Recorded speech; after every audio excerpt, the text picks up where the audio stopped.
बिस्मिल्लाहिर्रहमानिर्रहीम। अस्सलाम वालेकुम नाजरीन। अब जो जनरेशन हमारे वाली है, मेरे जो हम उम्र लोग हैं, हमारे लिए सबसे ज़्यादा जो एक यादगार किस्म का ज़माना था फ़िल्मों के हवाले से और ख़ास तौर पे बॉलीवुड के हवाले से, वो 90s का दौर था कि 90s के दौर में ऐसी-ऐसी ब्लॉकबस्टर मूवीज़, क्या उनका कंटेंट था और क्या उनका म्यूज़िक था, क्या उनके मैसेजेस होते थे और क्या अच्छी वो फ़िल्में थी, क्या अच्छा दौर था, वो आज भी जो है वो हमें याद है। और सच बात तो ये है कि इवन बॉलीवुड के हवाले से भी जो आखिरी सुनहरा दौर फ़िल्मों पे आया, वो 90s का दौर ही था हर लिहाज से। और उसके बाद तो आप फिर देखते हैं कि वल्गैरिटी जो है वो हमारे यहाँ भी और उनके यहाँ भी अपने अरूज पे है और बड़ी बेबाकाना किस्म की मूवीज़ जो हैं वो अब आती हैं और अब उन्हें कोई देखता नहीं। वो जो पहले विलन तक मशहूर होते थे और फ़िल्म का हर कैरेक्टर जो है वो शोहरत की बुलंदियों को छूता था। मैं सिर्फ़ हीरो और हीरोइन की बात नहीं कर रहा, बल्कि हर कैरेक्टर, ख़ास तौर पे विलन्स। अब तो आपको हीरो और हीरोइन्स के भी नाम पता नहीं होते और आप देखते हैं कि भरमार तो है, लेकिन कोई भी जो लोग हैं जो शोहरत पा सकें उन मूवीज़ के हवाले से, वो आपको ढूँढे से नहीं मिलते। अब आप ये कहेंगे कि मैं आज अपने इस प्रोग्राम में बॉलीवुड का तज़किरा जो है वो कहाँ लेके बैठ गया हूँ। बॉलीवुड का तज़किरा बुनियादी तौर पे इसलिए आया कि उस ज़माने में 90s में एक फ़िल्म आई थी जिसका नाम था कोयला, जिसमें हीरो और हीरोइन का रोल तो किया था शाहरुख खान के साथ माधुरी दीक्षित ने। और बड़ी जानदार किस्म की उसकी स्टोरी थी और आज भी वो, अगर जो नई नस्ल या नई पौध है वो अगर उस मूवी को देखते हैं तो वो बड़े महज़ूज़ होते हैं उससे। लेकिन उसके अंदर जो एक कैरेक्टर, बड़ा ही शानदार किस्म का कैरेक्टर विलन का किया था, वो किया था अमरीश पुरी ने। राजा साहब का एक कैरेक्टर था जिसमें उनका गेटअप भी बड़ा मुख्तलिफ था और उनके जो डायलॉग्स थे वो बड़े ज़बरदस्त किस्म के थे। अब उस फ़िल्म के आखिर में जब फेंटा लग रहा होता है, अब फेंटा का लफ्ज़ मैंने जावेद चौधरी से मुस्तार ले लिया क्योंकि उन्होंने फेंटा का लफ्ज़ उस मार कुटाई के लिए इस्तेमाल किया था जो मार शेर अफ़ज़ल मरवत को पड़ी थी, जो अफ़नानुल्लाह ने सेनेटर अफ़नानुल्लाह ने जो शेर अफ़ज़ल मरवत के सीने पे चढ़ के और उसका फेंटा लगाया था। तो वो उसी तरह का जो फेंटा शाहरुख खान अमरीश पुरी का लगा रहा होता है, तो उसमें वो अपनी जान बचाने के लिए उस कोयले के ऊपर भागता है। वो जो कोयले का बहुत बड़ा ज़ख़ीरा उसमें दिखाया गया, उसमें अमरीश पुरी साहब जो हैं वो आपको बतौर विलन उस पे भागते हुए नज़र आते हैं और साथ-साथ वो हीरो से माफ़ियाँ भी माँग रहे होते हैं कि मुझे माफ़ कर दो, मेरी जान बख्शी कर दो, मुझे छोड़ दो। लेकिन वो छोड़ता नहीं, हत्ता कि जो विलन है, जो अमरीश पुरी है, वो बिल्कुल नीम मुर्दा होके, अधमुआ होके ज़मीन के ऊपर गिर जाता है। और जो हीरो साहब होते हैं, शाहरुख खान साहब, वो ये समझते हैं कि अब ये मर गया है, तो वो जैसे ही मुड़ता है वापस जाने के लिए, तो अमरीश पुरी एक आँख खोल के देखता है तो उसे एक कदाल नज़र आती है।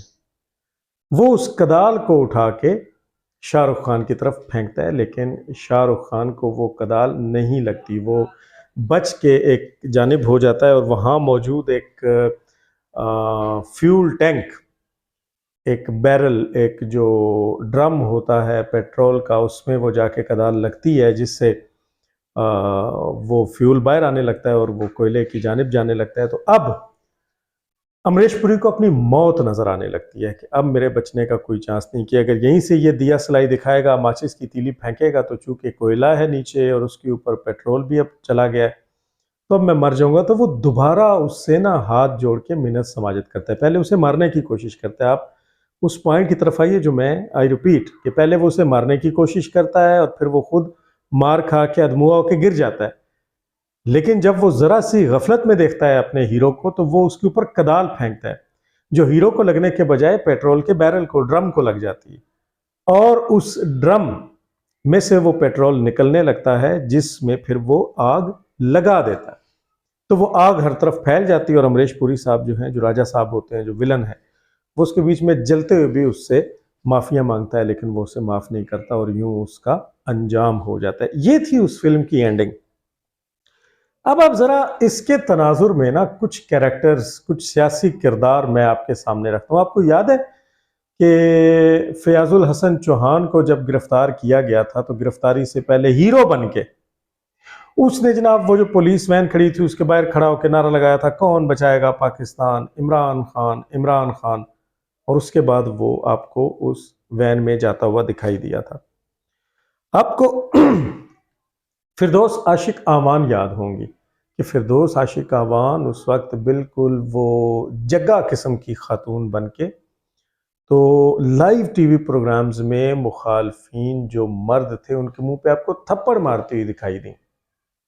फिर उसके बाद आपको फ़रूख हबीब ख़ास तौर पे याद होगा कि फ़रूख हबीब जो है उसने जब इमरान खान को लाया जा रहा था इस्लामाबाद की जानिब गिरफ्तार करके, फवाद चौधरी को जब लाया जा रहा था सॉरी गिरफ्तार करके इस्लामाबाद की जानिब, तो उसने रावी टोल प्लाजा के ऊपर बाकायदा नीचे उतर के छलांग मार के और उस गाड़ी को पीछे की तरफ धक्के देने की कोशिश, बहुत बड़ा ड्रामा किया था कि जैसे वो नहीं चाहता कि वो ये जो फवाद चौधरी है वो गिरफ्तार हो या वो कानून की गिरफ्त में है, तो उसने उस गाड़ी को भी धक्के दिए थे और उसके ऊपर मुक्के और घोंसे और लातें जो हैं वो बरसाई थी। उसके बाद आपको सदाकत अली अब्बासी याद होगा कि सदाकत अली अब्बासी अपने ख़ास तौर पे टीवी शोज़ के अंदर लोगों के गले पड़ जाया करता था और उनको बात नहीं करने देता था। फिर आप 9 मई को लें, 9 मई में आपने देखा कि एक वो बुजुर्ग जो कराची के थे और उन्होंने कहा था, आसिम मुनीर ये मेरा नाम है और ये देखो पीछे रेंजर्स की चौकी और ये मैंने जलाई है। उसके बाद आपको वो आजकल बड़ा फेसबुक पे कि इन्होंने लिखा हुआ है कौम की बुज़दिल कौम की बहादुर बेटी सनम जावेद, तो मैं उस पर कोई कमेंट नहीं करना चाहता क्योंकि बहरहाल औरत ज़ात है। तो वो बहादुर बेटी आपको नंगी और फोहश किस्म की जो गालम है, गलूच है, जो गालियां हैं वो लाहौर की सड़कों पे देती हुई नजर आई। और आपने देखा कि कोई इंतहाई आवारा किस्म का जो लफंगा और तलंगा किस्म का मर्द होता है ना जी, जो लड़का नौजवान होता है बिगड़ा हुआ अमीरजादा, वो भी उस तरह की घटिया और वल्गर लैंग्वेज इस्तेमाल नहीं करता जो सनम जावेद ने की। फिर उसके बाद आप देखें कि एक साहब थे, मुझे दुर्रानी, हाशिर दुर्रानी, कि जिसने लाहौर कोर कमांडर हाउस में घुस के फिर जो कुछ किया, फिर उसने उसके बाद वहाँ पे मूवी बनाई और बाकायदा अपना चेहरा दिखाया। फिर उसके बाद आपने देखा कि कुछ लोगों ने एलईडीज़ को तोड़ा। फिर आपको हसन नियाजी नज़र आया जिसने फयाज सलमान गनी जो कोर कमांडर लाहौर थे उस साहब की जो पतलून है उसको चौक में लहरा के उसकी वेस्ट नापी थी। और हमने पहले भी कहा हमें फयाज सलमान गनी से बतौर पर्सन कोई हमदर्दी नहीं, लेकिन वो मनसब जो था यानी कोर कमांडर लाहौर, उसका मजाक उड़ाता हुआ जो हसन नियाजी है, जो भांजा है इमरान अहमद खान नियाजी का, वो आपको नजर आया। फिर आपको इमरान खान बजाते खुद जर्नैलों को और इस्टेब्लिशमेंट के लोगों को और अपने मुखालफिन को माँ बहन की गालियाँ देता हुआ, बेगैरत का लफ्ज़ इस्तेमाल करता हुआ और इस तरह के अल्फाजों के इस्तेमाल करते हुए आपको खान साहब जो हैं वो नज़र आए। फिर आपको वो जो जगह थी जमान पार्क, उसके घर के अंदर से ये लोग पेट्रोल बम फेंकते हुए नजर आए, पुलिस पे हमले करते हुए नजर आए। ये पुलिस वालों को, कानून नाफिज करने वाले इदारों के लोगों को मारते हुए, उनके खून निकालते हुए नजर आए। ये आपको इनकलाब इनकलाब इनकलाब के नारे मारते हुए नजर आए। और सबसे आखिर में आपको उस्मान डार नजर आया। अब वो जो मैं बॉलीवुड की बात कर रहा हूँ कि वो बिल्कुल सनी देओल के स्टाइल में अपने माथे के ऊपर पट्टी बांध के, कि जैसे कोई फिल्मी हीरो होता है, वो आपको 9 मई वाले दिन प्रिजनर वैन के अंदर से मुखातिब होता नजर आया, जिसमें उसने कहा कि जनाब वही आप सियालकोट के गयूर अवाम और बहादुर अवाम निकलें और छा जाएं और कब्जा करें और गिरा दें और हमला करें और फौज पे हमला करें, ये सब कुछ कहता हुआ आपको नजर आया। फिर 3 में न 13 में शेख रशीद अहमद पिंडी बॉय, वो आपको मार दो, तोड़ दो, जला दो, गिरा दो, ये लफ्ज कहता हुआ चीखता चिल्लाता आपको वो नजर आया। और आपने ये तमाम जब चीजें देखी तो फिर अब मैं यहाँ पे कोयला को भी छोड़ दे, बाकी फिल्मों के हवाले देता हूं कि जहां पे जो विलन्स होते हैं वो पहले मारा मारी करते हैं, मारा मारी करते हैं, लेकिन आखिर में वो कदालें उठा के फेंकते हैं। ये वो कदालें थी जो कोयला फिल्म में शाहरुख खान की तरफ अमरीश पुरी ने फेंकी थी, क्योंकि अमरीश पुरी जो है वो इस फिल्म का विलन था, एक बड़ा जानदार कैरेक्टर था। तो उसने पहले तो माफी मांगी जो ये मांगते रहे, और ये डील की बात करते रहे, ये फौज के साथ बात करने की बात, हमसे बात की जाए, हमसे बात की जाए, हमसे बात की जाए, ये बात करते रहे, ये मुख्तलिफ किसी भी तरीके से इक़्तिदार में वापस लौटने की बात करते रहे। लेकिन जब इनकी नहीं सुनी गई तो वो जो 9 मई था, और ये जितनी बड़कें थी, और ये जितनी मारा मारी थी, और ये जो डायलॉग बाजी थी, और ये जो बदतमीजी और तूफान बदतमीजी था, ये जो बगावत थी, ये जो लोगों को उकसाना था, ये वो कदाल थी जो इन्होंने बिल्कुल इस्टेब्लिशमेंट की तरफ उस तरीके से फेंकी जैसे अमरीश पुरी ने शाहरुख खान की तरफ फेंकी थी। लेकिन गलती जो अमरीश पुरी ने स्क्रिप्टेड की, वो ही गलती स्क्रिप्ट से हट के पाकिस्तान तहरीक इंसाफ से हो गई कि वो कदाल एक ऐसे पेट्रोल के बैरल को जा लगी कि जो फट गया, जिसमें से फ्लेमेबल मटेरियल उस कोयले के ऊपर जाना शुरू हो गया। और फिर जैसे शाहरुख खान ने उस पेट्रोल को दिया सिलाई दिखाई, बिल्कुल ऐसे ही हमारे ताकतवरों ने इस पेट्रोल को दिया सिलाई दिखा दी। और अब आपको अमरीश पुरी की उन आखिरी सांसों की तरह मिन्नतें करते, तरले करते, रोते, बिल बिलाते, कुरलाते हुए ये तमाम किरदार नजर आते हैं। आपको वो 2 किरदार याद होंगे जिनके ऊपर तहरीक इंसाफ के चाहने वाले बड़ा फख्र महसूस किया करते थे, बड़ा नाचा और गाया करते थे, और वो थे मुसर्रत जमशेद चीमा और जमशेद चीमा। लेकिन अगर आप उनकी प्रेस कॉन्फ्रेंस वाले दिन जो उन्होंने 9 मई की मजम्मत करते हुए फौज के हक में की, उसमें आपको वही बेचारगी नजर आएगी कि जो आखिरी सीन में अमरीश पुरी के चेहरे पे नजर आई, जो बाकी फिल्मों में विलन के चेहरे पे उस वक्त नजर आती है जब वो बिल्कुल उस आखिरी गोली के सामने होता है, जिसका ट्रिगर जो है वो उस पे हीरो का हाथ होता है। आप आलिया वो क्या एक बड़ा अच्छा नाम था मेरे से, गालबन आलिया हमजा नहीं, आलिया हमजा नहीं, बुखारी जो एक वकील साहिबा थी, देखे मेजन से बड़ा अच्छा नाम था, वो निकल गया उनका। तो उनका चेहरा देख, आप मलिका बुखारी का चेहरा देख लें कि वो प्रेस कॉन्फ्रेंस के वक्त कैसा था।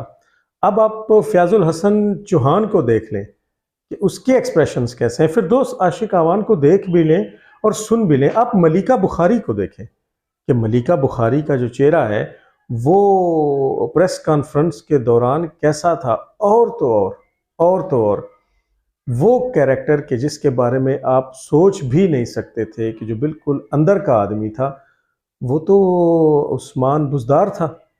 लेकिन आप देखें कि वो उस्मान बुज़दार जो एक काउंसलर बनने के काबिल ना था और ना आज है, उसे तो बड़ी इज्जत दी गई थी, लेकिन आप देखें कि वो कहाँ गया, वो चेहरा कैसे बदला। जहांगीर तरीन को देखें, अलीम खान को देखें, फिर आप इमरान इस्माइल को देखें। इमरान इस्माइल भी उस्मान बुज़दार की तरह एक काउंसलर बनने के काबिल नहीं था, लेकिन उसको गवर्नरशिप दी गई।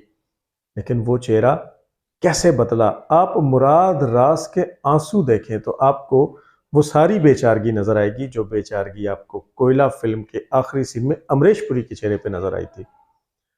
और फिर आप सबसे आखिर में, ये तो वो लोग थे जिन्होंने प्रेस कॉन्फ्रेंसिस करके जिन्होंने उस 9 मई की मजम्मत की जो इन्होंने खुद किया था, जिन्होंने उस फौज के हक में फिर बयान दिए कि जिनके खिलाफ अलमे बगावत उठा के ये तोड़ फोड़ करने उनकी बैरिक्स में और उनके कोर कमांडर हाउसेज में घुस गए थे, उनकी बेसिस पे घुस गए थे, जिन्होंने उनकी निशानियों को जला डाला था, उसी के हक में इन्होंने बयान दिए। क्योंकि इन्होंने एक ऐसी कदाल फेंक दी थी कि जो निशाने पे नहीं लग सकी थी, और उल्टा उस बैरल में से निकलने वाले तेल को लगने वाली आग ने अब इनके जिस्मों को जलाना शुरू कर दिया था और कर दिया है। अब एक नई सूरत उसकी जो सामने आई, और अगेन ये एक ऐसा कैरेक्टर कि जिसके बारे में कोई नहीं सोच सकता था, और इस कैरेक्टर का नाम है उस्मान डार। और आप याद करें कि उस्मान डार जो है वो हमेशा जब किसी टॉक शो में बैठता था तो वो एंकर की तरफ नहीं देखता था। अगर एंकर ने उससे सवाल किया है तो वो एंकर को जवाब नहीं देता था। वो कैमरे की तरफ देख के मेरे पाकिस्तानियों, मेरी कौम, मेरे पाकिस्तानियों, मेरे पाकिस्तानियों कहता होता था, अपने मुर्शिद आला जनाब इमरान अहमद खान न्याजी की तर्ज पे। ये लोग एक ऐसा ख्वाब देख के आए थे कि जिसकी ताबीर कभी ना हो सकी। मेरे पाकिस्तानियों कहने वाला ये बंदा अचानक नमूदार हुआ और आपको ये फिल्म स्टार शाहिद की हवेली में उनके बेटे कामरान शाहिद के सामने इंटरव्यू देता हुआ नजर आया। और आपको पता चला कि इसने ना सिर्फ ये कि मुजम्मत की है, बाकियों ने तो मुजम्मत की। अब ये एक बड़ा बुनियादी फर्क है। बाकी लोगों ने मुजम्मत की है, लेकिन उस्मान डार ने अंदर की सारी बातें भी खोल के बयान कर दी हैं कि जनाब इसका सरगना फला आदमी था, इसके पीछे मास्टरमाइंड फला आदमी था, हमें इस अंदाज से सिखाया और पढ़ाया और बताया गया था। ये जाए कि ये एक अलग मौजू है कि इसमें ये खुद बिल्कुल पूरी तरह शामिल था, लेकिन उसने अपने आप को कामरान शाहिद के सामने और कामरान शाहिद की आड़ में कौम के सामने बिल्कुल इस तरीके से पेश किया कि जैसे वो इसके हक में नहीं था और वो सोचने लग पड़ा था। लेकिन जब आप वो सर पे पट्टी बांधे हुए उसके बयानात देखते हैं और उसके ट्वीट्स को उस दौर में जो 9 मई और उसके बाद के दिन थे खोल के, अगर या उससे पहले के भी अगर आप खोल के देखते हैं तो आपको पता चलता है कि ये एंटी पाकिस्तान ग्रुप के सरगना का करीबी था और उनका साथी था। लेकिन जब अब वो आग लगी है उस कोयले को और इसका जिस्म जलना शुरू हुआ है, इनके पांव जलने शुरू हुए हैं, तो अब ये तोते की तरह बोलने लग पड़े हैं। और मैं आपको थोड़ी सी इसकी हिस्ट्री बताऊं। ये जैसे पीटीआई का नारा था और लोगों को उम्मीद थी ना कि बड़े मीडियाकर किस्म के लोग और आम आदमी और दरमियाने तबके के लोग और टैलेंटेड लोग ऊपर आएंगे, वैसा तो नहीं था। इसका वालिद पीएमएलएन का रुकन था और उनके टिकट पे हमेशा जीता करता था और इनकी बड़े अच्छे ताल्लुकात ख्वाजा आसिफ साहब के साथ थे। लेकिन बाद में अब चूंकि ये लोग अरबपति हैं, अरबों रुपए की एक्सपोर्ट इनकी है क्योंकि इनकी अपनी ज़ाती फैक्ट्रीज हैं सियालकोट के अंदर और जिसमें ये अरबों रुपया मुनाफा कमाते हैं ये लोग। मैंने बहुत पहले एक व्लॉग उमर डार के हवाले से किया था जिसमें उसने 11 लाख रुपए का जूता पहना हुआ था और दुनिया टीवी के प्रोग्राम मजाक रात में उसने अपने उस जूते की कीमत भी बताई थी। तो ये तो मुंह में सोने का चम्मच लेके पैदा होने वाले लोग थे। इस बंदे ने बड़ी कोशिश की थी पीएमएलएन के टिकट के ऊपर सियासत में आने की और आप यकीन करें बकौल ख्वाजा आसिफ के जो उन्होंने आसमा शिराजी को इंटरव्यू देते हुए ये इंकशाफ किया कि ये बंदा जब इसके वालिद के इख्तलाफात ख्वाजा आसिफ से हो गए, इसके वालिद मरहूम को अल्लाह जन्नत नसीब करे वो दुनिया में नहीं रहे, तो उसके बाद उस्मान डार खुद ख्वाजा आसिफ के पास गया और ख्वाजा आसिफ के घर में ख्वाजा आसिफ को बाजू से पकड़ के किचन में ले गए और किचन में जाके कहा कि मेरे अब्बा ने जो किया वो गलत किया, लेकिन आप मेहरबानी करें मुझे सियासत में एंटर करें। तो ये तो अमीर ज़ादे अपने शौक पूरे करने आए थे ताकि इनके नाम के साथ MPA MNA मुआवने खसूसी मुशीर या वजीर लगे, जिसके मज़े बहरहाल इन्होंने लूटे हैं। तो जब इन्हें वहाँ से मुंह की खानी पड़ी और वहाँ इनको धुतकार दिया गया तो जाहिर है इमरान खान तो बैठा ही इस सिलसिले में था कि हर उस बंदे को अपनी गोद में बिठा ले जिसे बाकी पार्टीज ने या तो धुतकार रखा है या अवाम ने उन्हें लास्ट इलेक्शन में वोट के जरिए हरा रखा है। तो ये वो शख्स था और जब ये सामने आया तो इसने क्या कुछ नहीं किया। लेकिन अब आप देखते हैं कि जब वो आग जली है तो ये सारे अब बिल्कुल राह रास्त पे आते दिखाई दे रहे हैं। अब इनकी वालदा माएँ सबकी सांझी होती हैं, मैं उसमें ज़्यादा बात नहीं करना चाहता। अब इनकी वालदा ने बुनियादी तौर पे जो ये कहा है ना जी कि ओए ख्वाजा आसिफ मैं तुम्हारे खिलाफ इलेक्शन लड़ूंगी और उस्मान डार के ऊपर तो तुमने गन पॉइंट से पिस्तौल उसकी कनपट्टी पे रख के तो उससे बयान दे। ख्वाजा आसिफ का क्या ताल्लुक इस बयान से? बीबी खाला जी उनका क्या ताल्लुक? तो खाला जी ने भी बुनियादी तौर पे एक कदाल अमरीश पुरी वाली फेंकी है, लेकिन वो निशाने पे नहीं लगेगी। और अब आप आने वाले दिनों में देखेंगे कि आपको ऐसे ऐसे किरदार नजर आएंगे कि जिनके बारे में आपने सोचा नहीं होगा। बहुत आसाइशों के आदी हैं शेख रशीद अहमद, वो बोलेंगे और वो ऐसा बोलेंगे कि आपको उस्मान डार का बोलना भूल जाएगा। आपको फरूख हबीब बोलता हुआ नजर आएगा और ऐसा बोलेगा कि वो जो पहले वाली विलन की बड़कें थी ना, जिसमें फवाज चौधरी की गाड़ी को रोका गया था, वो बड़कें एक तरफ, वो मनाजिर एक तरफ, और आपको फरूख हबीब का अब आने वाला बयान हिला के रख देगा और बहुत सौ को उससे मायूसी भी होगी। और उसके बाद सबसे बढ़कर ये कि जो जावेद चौधरी साहब ने इंकशाफ किया, मैं उनका नाम कोट कर रहा हूं, कि अब जो बयान सामने आएगा कि जो थरथल्ली मचा देगा, वो खावर मनिका का बयान होगा। बुशरा बीबी के खावर मनिका का बयान होगा, और वो बयान ऐसा होगा कि जिसके बाद आपको बहुत सी चीज़ें बड़ी वाज़ेह होंगी कि वो जो साहबजदगान, वो जो एडिक्ट बच्चा है इनका, वो जो नशई है, बुशरा का जो बेटा है, हज़ार खावर मानिका में से है, वो लोग क्या करते रहे, और ये सारी चीज़ें, ये लूट मार के सारे किस्से आपके सामने आएंगे। इसका आगाज़ हो चुका। मैं दोबारा ये बताऊंगा कि ये जो कदाल है वो लग चुकी। इन लोगों ने, जब वो विलन गिरता है और उसको गिरते गिरते जब नज़र आता है कि थोड़ा सा उससे गाफिल हो गया है हीरो, और उस विलन को ज़मीन पे गिरे हुए कोई चाकू, कोई खंजर, कोई पिस्टल, कोई बंदूक, कोई छुरी नज़र आती है, और वो उसको उठा के हीरो पे आखिरी हमला करने की कोशिश 90s की फिल्मों में करता था, तो वो हीरो को नहीं लगती थी। हीरो ना सिर्फ ये कि उससे बच निकल पाता था, बल्कि फिर उसी असलहे से, उसी से वो उस विलन का खात्मा करता था। मैं यहाँ पे किसी की खुदा न खास्ता मौत की बात नहीं कर रहा, लेकिन आप इस कड़ी को अगर मिलाएंगे तो आपको पता चलेगा कि 9 मई जो है वो आखिरी छुरी थी, आखिरी खंजर, आखिरी बंदूक, आखिरी कदाल थी, आखिरी डंडा सोटा नेजा था जो इन्होंने हीरो की तरफ फेंका। लेकिन हीरो ना सिर्फ ये कि उससे बच निकला, बल्कि अब जो आग लगी है उससे इनके पांव जल रहे हैं। इमरान खान साहब को अब इस बात पे सोचना चाहिए, और उनको अब ज़ाहिर रिक्वेस्ट तो वही कर रहे हैं, बार बार वो मुख्तलिफ पैगामात भिजवा रहे हैं कि उनको उनकी जान बख्शी करके उन्हें मुल्क बदर कर दिया जाए। तो अब उनको जल्दी जल्दी निकल जाना चाहिए, क्योंकि अब ये जो प्रोजेक्ट इमरान खान है ये दोबारा सर उठाता हुआ नज़र नहीं आता। अगले वीडियो में इंशाल्लाह आपसे दोबारा मुलाकात होगी।